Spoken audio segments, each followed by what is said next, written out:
Hello, my gorgeous people.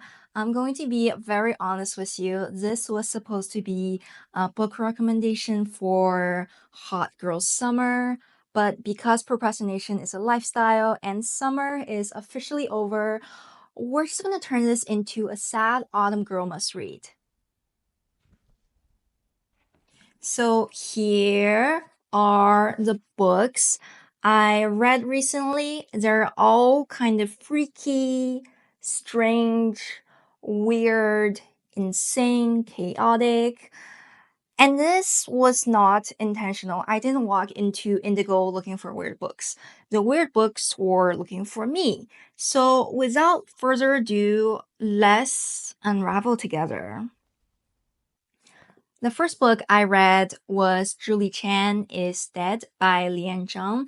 This book is about two sisters, twins, who were separated at a very young age after their parents got into a car accident. One of the sisters, I think the older sister, Chloe, she was adopted by a rich white couple, while the younger sister, Julie, she had to move in with their aunt. And Chloe ended up growing up to become a very famous influencer slash YouTuber, while Julie ended up working as a cashier in a supermarket. So the two sisters live completely different lives. And there's a lot of resentment on Julie's part because she feels abandoned and used by Chloe. Why do I say used? Well, a few years before the official plot kicks off, Chloe, being the famous YouTuber that she filmed a dramatic reunion with my long lost sister type of video that got millions of views. And in the video, she gave a house to Julie, treating her almost like a charity case. And right after the filming ended, she disappeared from Julie's life again. One day, Julie receives a very mysterious phone call from Chloe. It's a little concerning, so Julie travels all the way to New York and to Chloe's apartment. There, she discovers Chloe's dead body on the floor. Like any reasonable person, Julie calls the police, but unlike a reasonable person, she lies to the police. Don't do this, kid. She lies to the police and tells them that she is Chloe and that the body on the floor is Julie. So she's impersonating her sister. I really enjoyed reading this book. It's fast-paced. I finished it in one day. It's entertaining. It's like a popcorn movie. I really liked all the YouTube pop culture references, especially the first part of the book where Julie was at first struggling with the influencer lifestyle, her quick addiction to fame, and watching her interact with all the content creator whom she watched growing up. So that was fun. I wish it was weirder. I wish it matched my freak. Honestly, this is all very subjective, but just for me personally, it was a little bit too tame. It almost feels YA, even though I don't think this is categorized as YA. It's like I walked into an all you can eat, but instead I was served with just french fries and chicken nuggets. I hope that makes sense.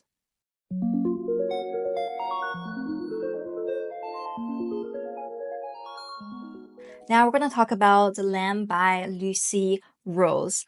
I had my eyes on this book before it was even released. What is happening in this picture? Why is she naked? What is she looking at? I needed answers. So this book is about a mother and daughter cannibal duo who live in a reclusive cottage in the wood. They lure lost hikers, runaways, travelers into their cute little rustic cottage, and they play the part of welcoming hosts only to cook them and eat them. It's graphic and told from the perspective of the daughter, who is only 11. So just be mindful of that. Also check all the content warnings before deciding whether or not to read this book.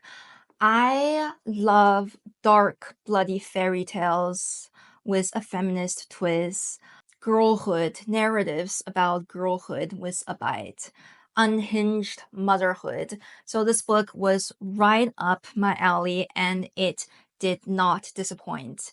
This book is dreamy and raw and tender and very poetic. Here, cannibalism is a metaphor for the desire to be loved, a grief so overwhelming that it leaves a hole inside of you, grief that makes you feel inhuman. The villain, the mother in the book, is a very complex character, even though we're supposed to dislike her. She's the monster.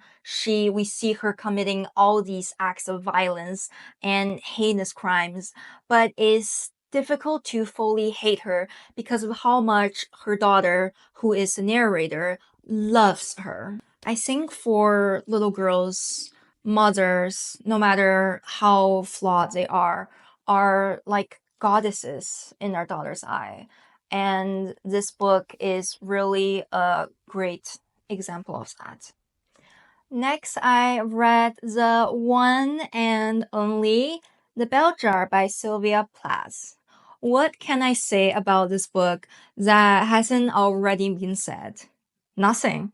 So let's just move on to the next book. I'm just kidding. So this is not the first time I picked up this book. I first read this last year when I was still in university, and I borrowed it from the library. I only managed to finish 2 chapters because back then I was very distracted by other things going on in my life, and by other things, I mean a boy. I know, how dare I prioritize a boy over Sylvia Plath?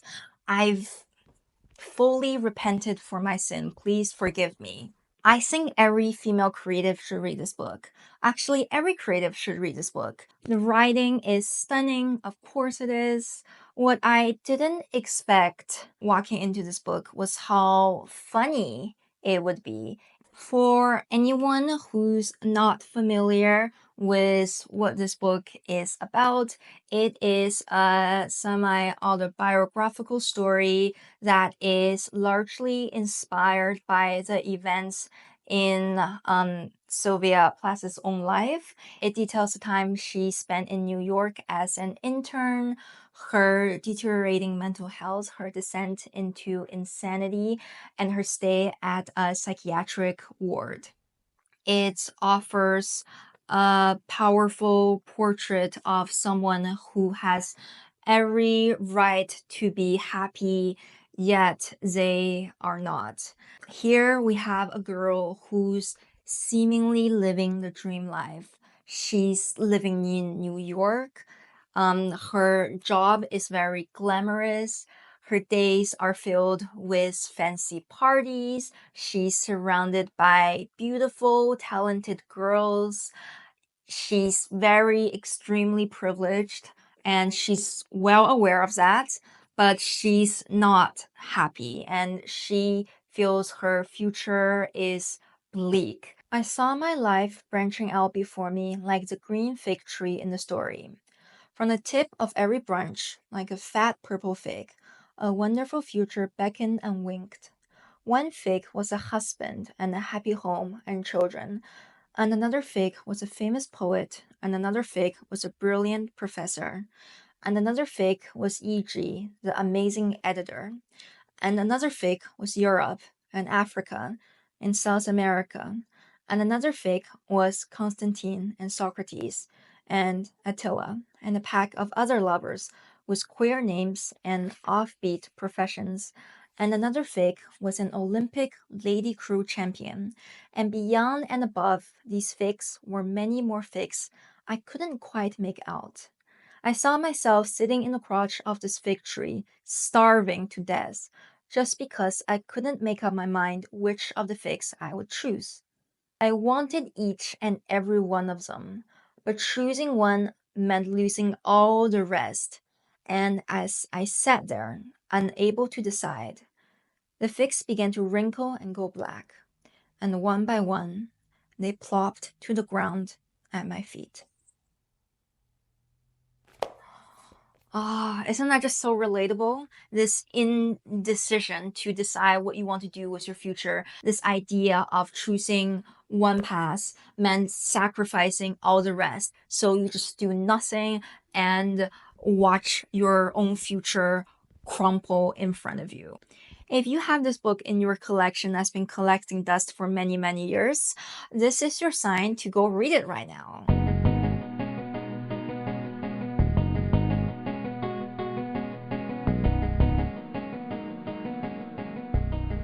We're gonna start with Rouge Street by xuetao, who is one of the leading figure in contemporary Chinese literature, especially when it comes to writing about Dongbei in the 90s. Now, why specifically that region, that time?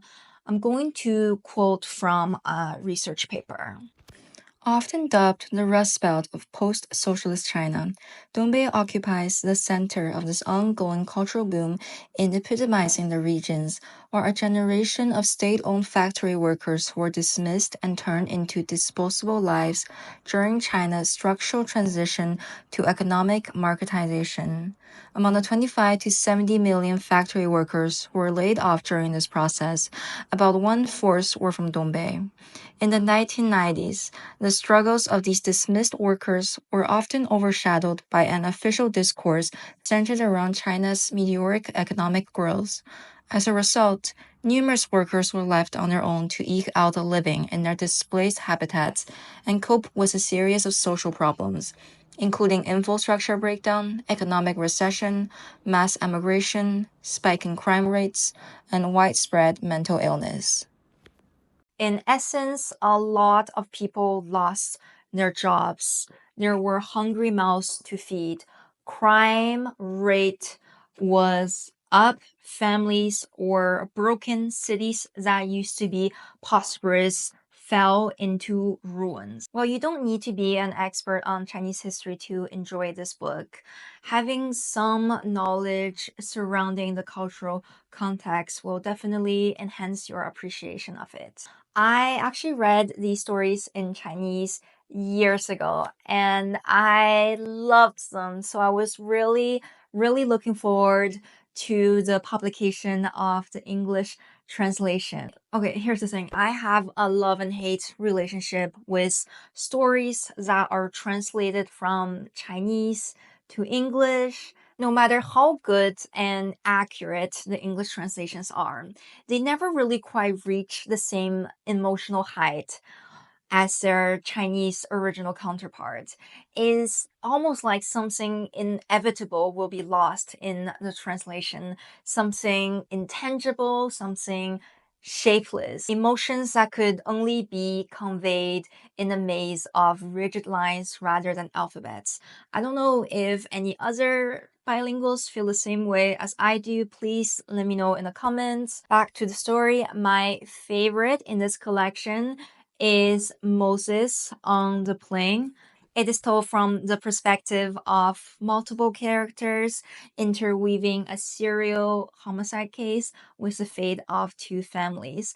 And at the center of it all is the friendship between a boy and a girl. The story explores how seemingly insignificant decisions can have irreversible consequences. I find myself returning to this story whenever I'm in the mood to be sad, or if I'm already sad, the mood to be even more sad if I'm needing that extra push for the waterworks to happen.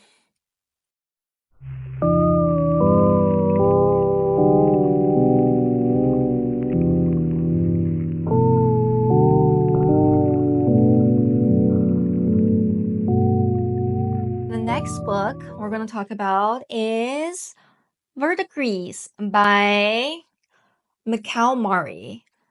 I am so sorry for butchering his name. It literally has nothing on it except for the title, the author, and a very short paragraph. And I'm going to read that paragraph right now. Bisected by a precise blow of the spade, the slug writhed a moment longer. Then it moved no more. All its glittering viscosity was left in its wake, for the split instead revealed a dry and compact surface, whose purplish-brown hue made it resemble the sliced end of a miniature bresaola. This is so creative writing course coded. How can I not pick this up? The story is about a 13-year-old boy who spends his summer at his grandparents' villa in the Italian countryside. He's friends with the groundskeeper, who is an old man named Felice, and Felice is losing his memories fast from some form of dementia. The narrator, the boy, makes it his mission to help Felice first to get back some of the recent memories he's lost, and also to help him remember his past. I don't even know how to categorize it. It is a mystery novel. It is a coming of age story. It is a surreal adventure. And at some parts, it even felt like a horror story. So it's kind of like Nancy Drew, but on steroids. This book is insane, but in a very serene, dreamlike, nostalgic kind of way. It's a great book to mourn the passing of Summer. And I truly believe the best way to experience this book is to know as little of the plot as possible. So, on that note, I'm just gonna. The most recent novel I read is Notes from Underground by Dostoevsky. Now, I'm going to read a little bit of the first paragraph to give you a taste of how hardcore this book is. I am a sick man. I am a spiteful man. I am an unattractive man. I believe my liver is diseased. However, I know nothing at all about my disease and do not know for certain what ails me. I don't consult a doctor for it, and never have, though I have a respect for medicine and doctors. Besides, I am extremely superstitious, sufficiently so to respect medicine. Anyway, I am well educated enough not to be superstitious, but I am superstitious. No, I refuse to consult a doctor from spite. My liver is bad. Well, let it get worse. I hope that has convinced you to read this book. This book is a psychological examination of a man full of contradictions who hates the world and hates himself. There is not a single source of joy in his life. He doesn't go outside. He's probably as pale as a vampire, but obviously not as sexy. You know the guy in Nosferatu? Yeah, that's what he probably looks like. He stays in the darkness and rots. This is a filthy character. Yet he is not some fantastical creature.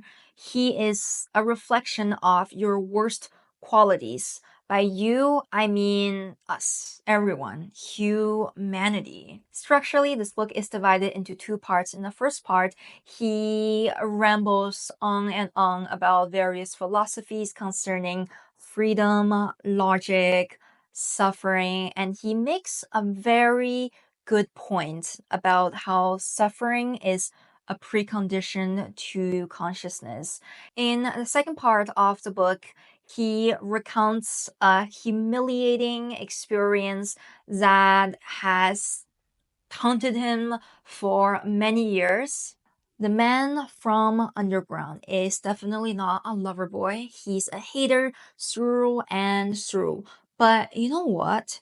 You know what? Sometimes that's exactly the kind of energy you need in your life. Sometimes you just need less love, less infatuations, and more reflections. If you are still here, thank you so much for watching this video. Happy fall, happy reading, and I'll see you next time. In case you're wondering, this is my new reading buddy.